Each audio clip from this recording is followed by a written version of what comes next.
To discover a complete tomb, it is incredible. A rare discovery in Egypt. A tomb perfectly preserved, untouched and unlooted for 4,000 years. Archaeologists thought they understood Saqqara. Saqqara is the most important archaeological site in Egypt. A real treasure trove. They believed every major tomb had already been mapped and every secret already uncovered. They were wrong. My God, it's amazing. It's mind-blowing to think of what this might represent in terms of our understanding of ancient Egyptian culture, economy, religion.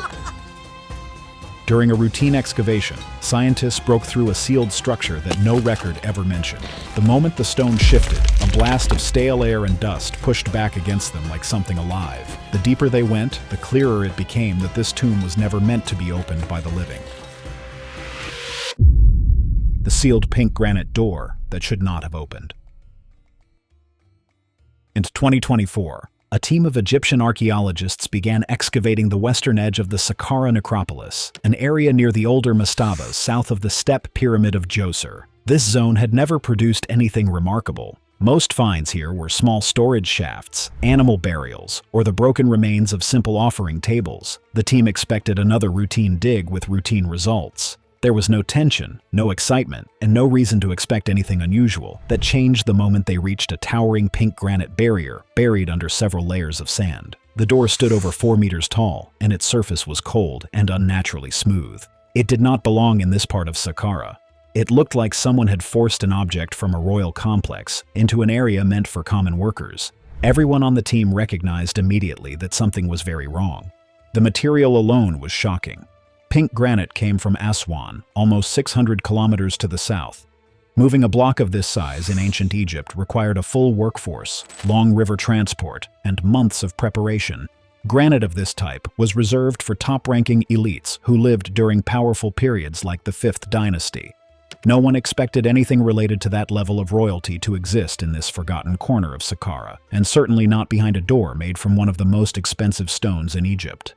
The way the granite was sealed made the discovery even darker. The slab had been hammered into place with violent force. The inner edges showed chipped impressions that proved it was sealed from the outside, not the inside. That detail frightened everyone because it meant someone wanted people to stay away. This was not a protective seal meant to guard a peaceful dead person. It was a barrier meant to trap something, or someone, inside. This sealing technique appears only a few times in Egypt's entire history, usually in tombs linked to fear, curses, or dangerous reputations. When the archaeologists tapped on the granite to test its thickness, they heard long, hollow echoes behind it. The sound traveled deeper than expected, which meant the interior was not a simple shaft. It was a system of connected chambers. Every echo came back with a low, vibrating tone that made workers step back from the stone. When the team finally cut the first thin crack along the door's left edge, the chamber responded with a sudden blast of air. The pressure shift was so strong, it pushed dust into the workers' faces. This only happens when a chamber has been sealed for thousands of years, without any airflow. The carvings on the outer panels were even more disturbing. The granite door carried protective images of Sekhmet, Ammit, and Bes. These were not gentle gods. Sekhmet was associated with plague and destruction. Ammit consumed the souls of the unworthy. Bes guarded against evil spirits and violent forces. Together, these symbols meant one thing. Whatever was behind this door was seen as spiritually dangerous. Yet none of this compared to the shock that came next, because the man buried behind this impossible stone gate was a royal figure whose name had been erased from every official record. The Erased Prince. The moment the granite door was pushed open and the inner chamber came into full view, the team saw the name of the man who had been sealed away. The inscriptions carved into the pink granite listed several titles that were impossible to ignore. He was called the Hereditary Prince, the Royal Scribe, the Chief Justice, and the Priest of Saqqara. These were not minor roles. These titles meant this man held real authority over land, temples, trials, and rituals. He had the type of power that only a direct member of the royal household could hold. Yet the strange part was that no one had ever heard of him. His name did not appear in any king list. His name did not appear in family records. His name was not in any official royal genealogy. It was as if someone had tried to erase him from the world. Archaeologists noticed something even more disturbing as they examined the inscriptions closely. The hieroglyphs around his name had marks that showed tampering. There were scratches around the edges and thin cut lines inside the signs. This was not natural erosion. This was a deliberate attempt to remove a person's identity. Ancient Egypt had a harsh punishment known today as damnatio memoriae. It meant the destruction of a person's memory. When someone was punished in this way, their name was carved out of monuments, removed from tombs, and scratched out from temple walls. The goal was simple. If the name vanished, the soul would vanish as well. The dead would never reach the afterlife. They would be trapped forever. This was considered worse than death itself. The same type of erasure mark seen here appeared on the monuments of Queen Hatshepsut when her successor tried to wipe her from history. They also appeared on the statues of Pharaoh Akhenaten when his religious revolution was overturned. The erased prince in Saqqara showed the same cuts and the same patterns. This meant his removal was intentional and violent, not accidental. The titles on the granite door also revealed another source of conflict. The prince served as the priest of Saqqara. Saqqara was an ancient god of the necropolis who ruled over the dead. His cult was extremely old, and his followers had deep control inside Saqqara. But during the 5th dynasty, a new religious force began rising. The solar cult of Ra became powerful. Priests who belonged to older traditions often lost their influence. Some were exiled, some were executed, some were erased, so their beliefs would die with them. The forgotten prince may have been caught inside this struggle. His loyalty to Saqqara could have placed him against the supporters of the new sun god. There was also the possibility of political conflict inside the royal family. Earlier records from the 4th dynasty show cases like Crown Prince Djeddefur and Crown Prince Kawab, who challenged authority and suffered severe consequences. Some were removed quietly, others faced open resistance. These older examples prove that royal families were often torn apart by ambition and betrayal. Even before the 5th dynasty began, the prince sealed inside the hidden tomb may have been part of a similar event. His burial location and the forced sealing of the granite door support the idea that he was punished after death. The tomb interior. When the team stepped deeper into the chamber, they immediately saw that the tomb did not look normal. The objects inside were from different centuries, different religions, and different cultural moments. Nothing fit together. The entire room felt like a place that had been touched again and again by people who were frightened of what they found. Every wall, every corner, and every artifact carried signs of disturbance. It was clear this tomb had not been left alone after the prince's burial. It had been managed by many generations, and each generation seemed to be trying to fix something they could not fully control. The first object that caught attention was the offering table. It was carved from red granite and placed near the entrance. At first it appeared ordinary, but then researchers saw reddish burn marks on the surface. These marks were not caused by time or by natural decay. They were the same type of burns used in late-period purification rituals. These rituals involved fire, meant to cleanse an area from harmful spirits. The table also had deep cuts made by a sharp tool. These cuts did not match normal wear. They looked like deliberate defacement made by someone who wanted to weaken its power. The amulets inside the tomb created an even darker picture. They were arranged in circular patterns around the walls and corners. These circles matched a defensive layout described in ancient coffin texts. Egyptians used this pattern to create magical barriers. The goal was to trap a spirit or protect a space from an unseen threat. The amulets included symbols meant to stop possession and symbols meant to stop wandering souls from leaving a confined area. This arrangement showed that someone believed a dangerous force lived inside this tomb. The pottery shards added another layer of fear. Many of the vessels had been smashed on purpose. The break patterns matched a ritual used to kill an object. Egyptians believed that when an object was broken in a certain way, it could serve the dead in the afterlife. They also believed broken pottery could trap harmful spirits and stop them from moving freely. This raised the question of whether the smashed objects inside this tomb were meant for the prince or meant to contain something far more threatening. The wall paintings told a story of repeated interference. The layers of paint showed that earlier images were covered by newer ones. Faces had been scratched out. This was not random damage. Egyptians scratched out faces to stop spirits from watching or harming the living. The repeated repainting showed that different groups entered this tomb and tried to adjust or correct the visual symbols, as if each group felt the previous work had failed to keep the tomb safe. The biggest shock was the time periods represented. Some objects were from the Old Kingdom, others came from the Middle Kingdom. Several pieces came from the late period. This amount of chronological mixing did not exist anywhere else in Saqqara. The tomb had been opened and modified many times. Each group seemed to come from a different era, yet they all acted as if they were trying to contain the same hidden problem. This pattern suggested that the tomb was not simply respected. It was supervised. Priests from different centuries returned again and again to reinforce protections. This implies they believed something inside needed continual containment. It implies they feared what might happen if these protections failed. This disturbing pattern became even stranger when the team discovered something no one expected: the impossible statues of Djoser. The next discovery forced the entire archaeological team to stop and rethink everything they believed about Saqqara. Deep inside a tomb that clearly belonged to a disgraced and erased prince of the 5th dynasty, the team found 2 massive stone statues that were completely out of place. These statues were unmistakably created in the style of the 3rd dynasty, which means they were already more than 3 centuries old by the time the prince was buried. One statue represented King Djoser, the ruler who commissioned Egypt's first pyramid. The other statue represented his daughter. Nothing in the long history of Egyptian archaeology has prepared scholars for the idea that such significant objects could appear inside a burial from an entirely different dynasty. The presence of these statues in this location cannot be dismissed as accidental. Djoser was one of the most powerful symbols of ancient kingship. His pyramid at Saqqara represented stability and cosmic balance, ideas that the Egyptians called ma'at. If any object was believed to carry protective or restorative spiritual energy, the image of Djoser would have been at the top of the list.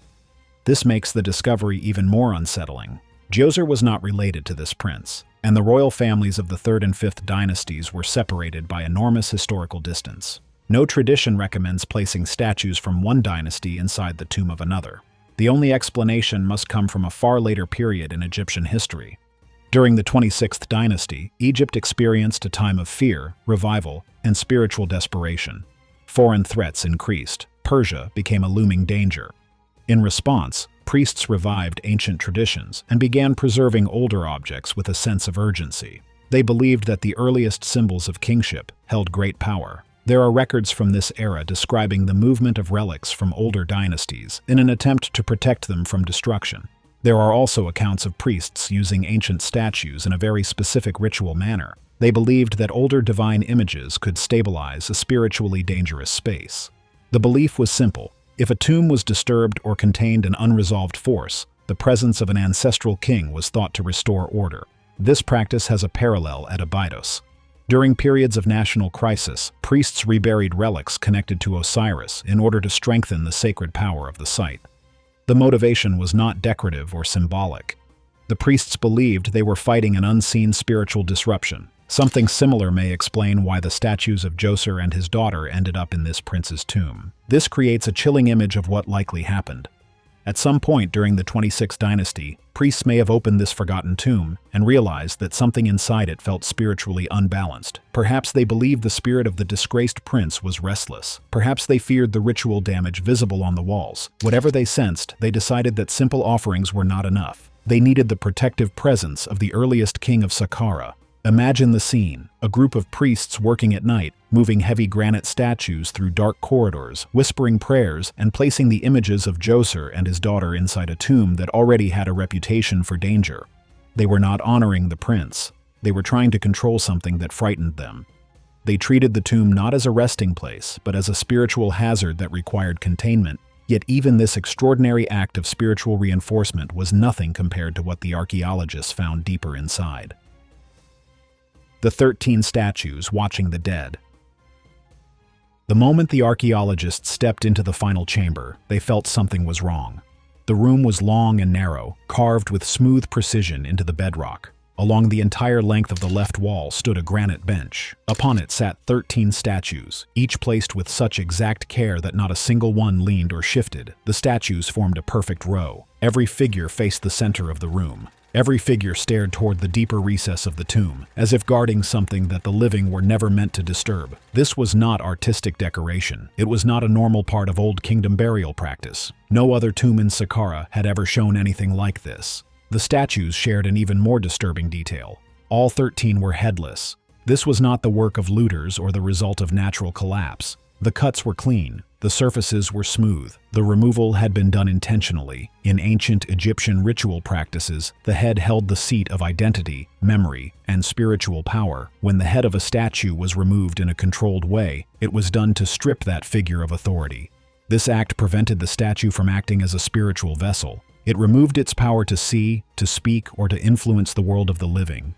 A headless statue could still serve as a barrier or guard, but it could not become a threat.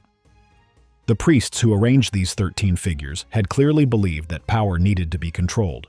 Some statues were placed slightly higher along the carved bench, which suggested a hierarchy.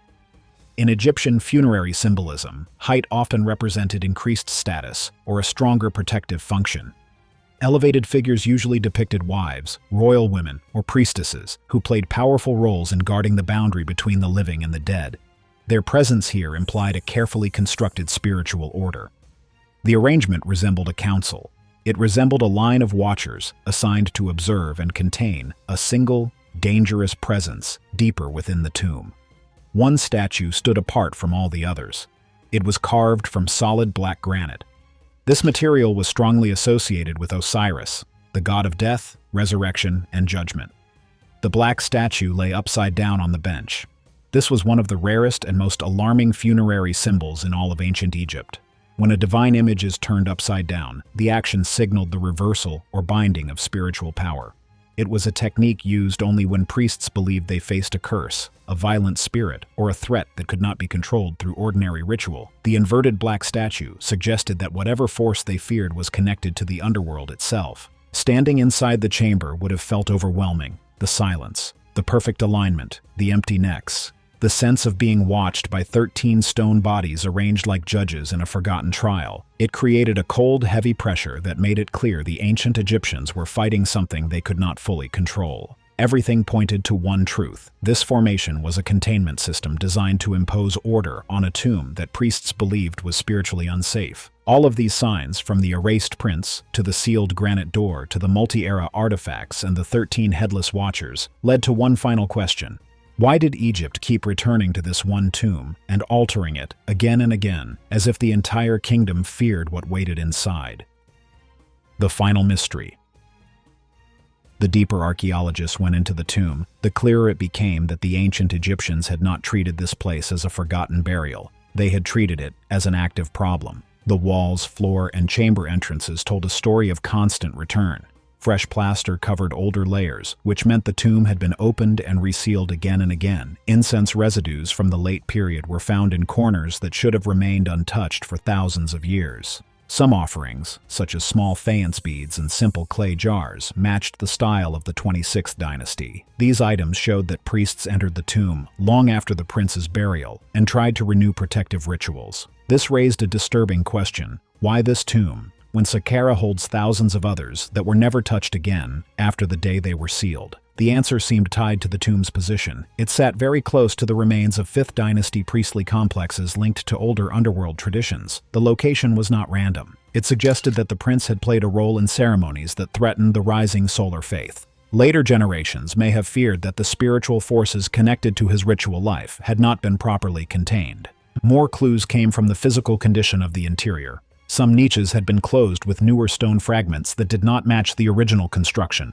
These patches were thin and uneven, which showed they were added in a hurry. Burn marks from rapid purification fires covered parts of the floor. Several offerings were placed in piles without order, which meant they were not part of a planned burial ceremony. They were emergency offerings meant to calm or restrain a spirit that priests believed could break free ancient Egyptian funerary texts, warn of the dangerous dead. These were souls believed to move restlessly if their burial was damaged, or if they carried harmful power in life. Priests were trained to identify these cases and reinforce the burial to prevent spiritual contact with the living. The repeated visits, the constant sealing, and the attempts to renew old spells all matched this tradition. Modern archaeologists reached a chilling conclusion. This tomb was sealed to contain a problem that multiple dynasties feared might return if they failed to reinforce it.